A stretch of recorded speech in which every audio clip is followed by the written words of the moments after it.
In old Baghdad, during the reign of the Caliph Harun al-Rashid, Sinbad the famous sailor liked to tell the stories of the adventures of his youth, he who had once sailed round the world. He told the story of one of his voyages when his ship sailed away without him, leaving him asleep, alone on a strange island. Not knowing what to do, I gazed out over the land and far away beheld something white. As I approached it, I thought it to be a white dome and found it to be very smooth. Then, all of a sudden, the sky became dark, and I was much astonished when I saw a bird of monstrous size. And I realized the great dome must be its egg. I remembered that I had heard mariners speak of such a miraculous bird, which they called the roc. Its legs were as big as the trunk of a tree. That night, I tied myself to one of its legs, and the next day it flew away with me and carried me to a high mountain.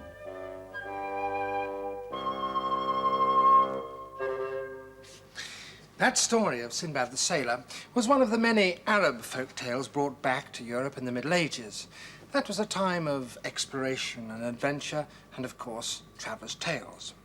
When Marco Polo went to China and the court of Kublai Khan, he heard more stories of a huge, rare bird, so big, he was told, and with legs so strong that its kick can fell an ox. It's known as the rook, and it will even seize an elephant and carry him on high. He was shown 2 enormous eggs to convince him of the bird's existence. They said that the bird was to be found to the south of the island of Madagascar. But there were so many other travellers' tales written at that time that Madagascar and Marco Polo's elephant bird were half forgotten. But then, 300 years later, when the French first took command of Madagascar, an admiral, Etienne de Flacourt, was made governor, and he wrote this book, a report to the King of France about his new island territory, written in 1658. It's a fairly full account of the people and their customs, and de Flacourt makes a list of the plants and animals. He describes a wild ass with long floppy ears, an ape with a round face like a man's, and then, in one short sentence, there is a giant bird that seeks the most lonely places and is rarely seen because it is shy and timid. It lays big eggs like an ostrich. Well, then, in 1866, a French naturalist discovered the bones of a huge unknown animal, and they proved to belong to a bird nearly 9 feet high, a bird something like an ostrich, but larger and heavier, with legs like tree trunks. The bones weren't fossilized, it wasn't a creature from the age of dinosaurs, but a bird that had existed until quite recently, and like the dodo, had become extinct. So recently, indeed, that its eggs, or fragments of them, were still to be found. The bird was given the scientific name of Eonis Maximus, or the largest of the tall birds. At last, there was real proof that Marco Polo's giant bird had really existed. And even if its wings were never strong enough for it to fly, its eggs were certainly of giant size, the largest, in fact, known to science. Over 10 years ago, I went on an expedition to Madagascar. I'd read all the stories about the elephant bird, and I was determined to try and find for myself at least one small fragment from one of those legendary eggs. I traveled first to the south of the island, to the hot, dry deserts. I was walking down the middle of the dried-up bed of a huge river nearly a mile wide. Although it still carries a stream of water during the rainy season, it's a clear indication of the drastic changes in climate that have overtaken this part of Madagascar.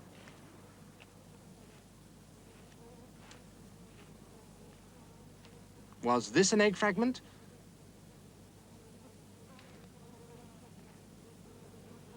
No, merely a pebble.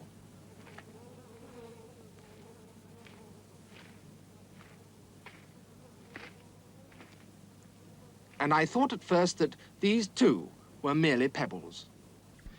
And here is that very egg properly stuck together. It's one of my most precious possessions. Was an egg like this what started Sinbad's story?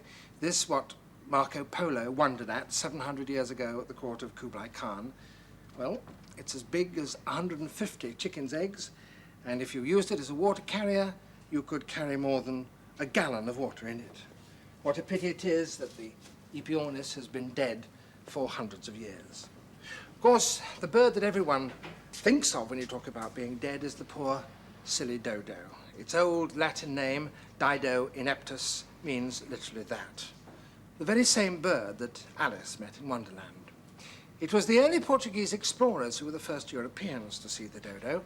They were seeking a safe sea route to India, and they discovered the island of Mauritius halfway across the Indian Ocean. And there, much to their amusement, were hundreds of these weird, wonderful birds, unable to fly and easy to catch for food. For 100 years, European trading ships stopped off at Mauritius, and the sailors amused themselves hunting among the flocks of fat and defenseless dodos. One sailor wrote, "We call them the disgusting birds, because the longer their flesh is cooked, the more disgusting it becomes." But that didn't stop them being eaten. Like parrots and monkeys, a few of the funny-looking dodos were brought back to Europe as travelers' souvenirs. No one had seen anything like them before, and to have a dodo in your zoo, or even a painting of one in your castle, became a sort of status symbol in the royal courts of 17th century Europe. But no one took too much interest in the birds themselves or in their welfare. They were only a joke, and anyway, according to the sailors, the islands were full of them. And then, suddenly, it dawned on European zoologists that there were fewer and fewer reports about dodos. Indeed, within a mere 100 years from their first discovery, all the birds had been destroyed. In the whole world, not a single dodo was left alive. Appallingly, the only record of their existence was a handful of paintings and only one stuffed specimen. This stuffed bird was on exhibition in an Oxford museum, and you would think it would be something to be treasured carefully. But not at all. In 1775, the museum governors were busy spring cleaning, and they thought their stuffed dodo looked a bit moth-eaten, and there and then gave orders for it to be destroyed. And so the last surviving remains of the dodo were just thrown away, except for its head and one foot, which some wise person decided to keep.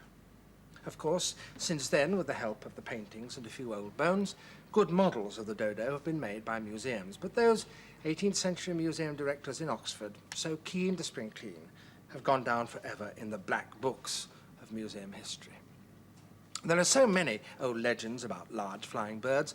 Probably the oldest and most mysterious of these fabulous creatures is the rare and beautiful phoenix, a bird of fantasy in which all the world, so the story goes, there is only one. It was supposed to be as big as an eagle, its feathers of fine gold, azure blue, and red the color of roses.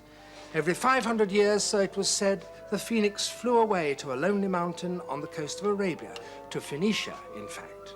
It built its nest out of aromatic twigs, and then, singing its last song, it beat its wings rapidly in the sun and caused the nest to catch fire, till everything, nest and bird itself, was consumed by the perfumed flames. 3 days later, out of the cooling ashes sprang another identical, full-grown phoenix. And so again, in all the world, there was only one phoenix. Stories of these magical, half-sacred birds have come down to us in one form or another from Arabia, from China, and particularly from the Egypt of the pharaohs.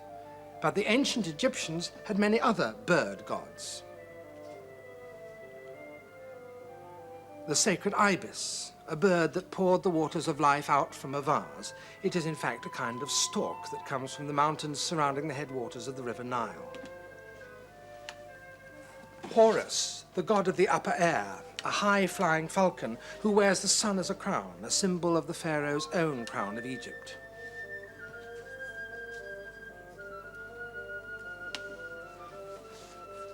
And these geese, whose first cry broke the silence of the dawn of the world, and from whose first egg the sun was said to have been born. And the goddess of the dead, the sacred vulture. These were all very real birds, and used by the Egyptians as symbols of life and death. In those ancient days, soothsayers used to try and read omens from the flight of birds. The way a particular bird flew before a battle could mean good or bad fortune. A trace of that tradition is still with us. When you take a chicken's wishbone and pull it apart, it used to be said that whoever won the larger piece would have good fortune in the coming battle. Now we just say he'll have good luck. Magic and birds have always been closely connected. To a certain extent, put wings or feathers on anything and it becomes magical. A flying bull.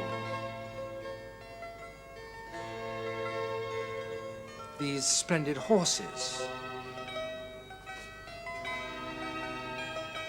A famous warrior.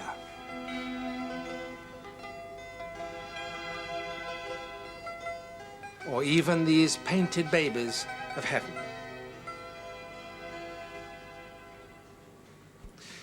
But there are some very real birds which were once thought quite seriously to have come straight from heaven.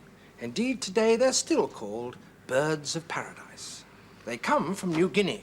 You might think it's because they're so beautiful that they got the name birds of paradise, but the real story is quite different. In 1522, when Magellan's expedition, the first sailors to sail right round the world, landed in the Spice Islands, they were given some rare bird skins by the Sultan of the islands, and they brought them back with them to Europe. The bird skins had been carefully preserved in the manner native to those islands, with their legs and bones removed, so that the gorgeous coloured feathers were seen to their greatest advantage. But when in Europe those bird skins were examined, the story got round, much as newspaper stories do now, that unlike ordinary and plainer birds, these rare birds never did have any legs or bones, but lived in heaven, where they fed upon the dew, and when they died, they fell straight from the sky to earth. God's birds, they were called. The Portuguese sailors who had brought them home as mere trophies explained that this wasn't true at all. But nobody wanted to know about that, and so the story grew and was believed right up until the 19th century. The first man to bring back alive two of these birds, with legs and bones like any other, from New Guinea to the London Zoo, was Alfred Wallace.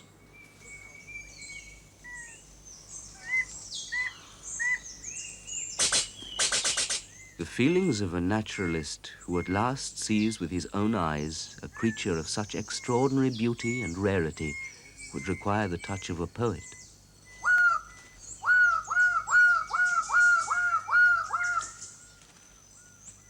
I found myself on a remote island, far from the routes of merchant fleets. I wandered through luxuriant tropical forests. And here I gazed upon the bird of paradise, the quintessence of beauty. I thought of the vanished ages during which generation after generation of birds lived and died in dark, gloomy forests where no intelligent eye beheld their loveliness. And I wondered at this lavish squandering of beauty.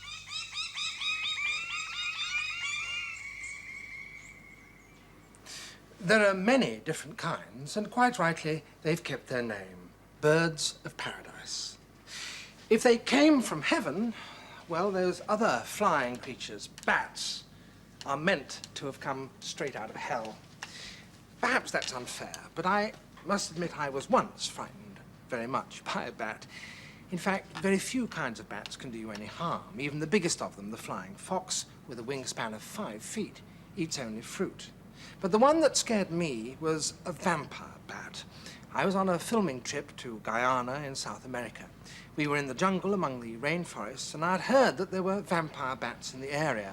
Not those huge, imaginary, ghostly monsters of the horror films, but very small bats, real ones, about so big, whose diet consisted of animal and human blood. In tropical jungles, ordinarily, one sleeps under a mosquito net. But on our trip, we'd been rather careless and on the move for some weeks, and I had lost my net. I was scared of the bats, so I hung a lamp up near my hammock before I went to sleep. A light is supposed to keep them away, but within 10 minutes, in through the open window came a bat, which swooped round and round my hammock and then landed with a flop on the floor in the corner of the room. I could hear it scuttling about, and I lay listening for a while, getting more and more frightened. I couldn't see it clearly enough to be absolutely certain that it was a vampire bat. They've got oddly shaped front teeth like little razors. But I didn't really want to get too close to have a look at it properly. All I wanted was for it to go away. So I threw one of my boots at it, and it flew off. For the rest of that night, I didn't sleep very much. Vampire bats feed mostly on the blood of cattle, but they have been known to bite a sleeping man and feed on his blood. It isn't that the wound is large or terrible, but they carry very nasty diseases. And anyway, that night I decided I wasn't going to take any risks.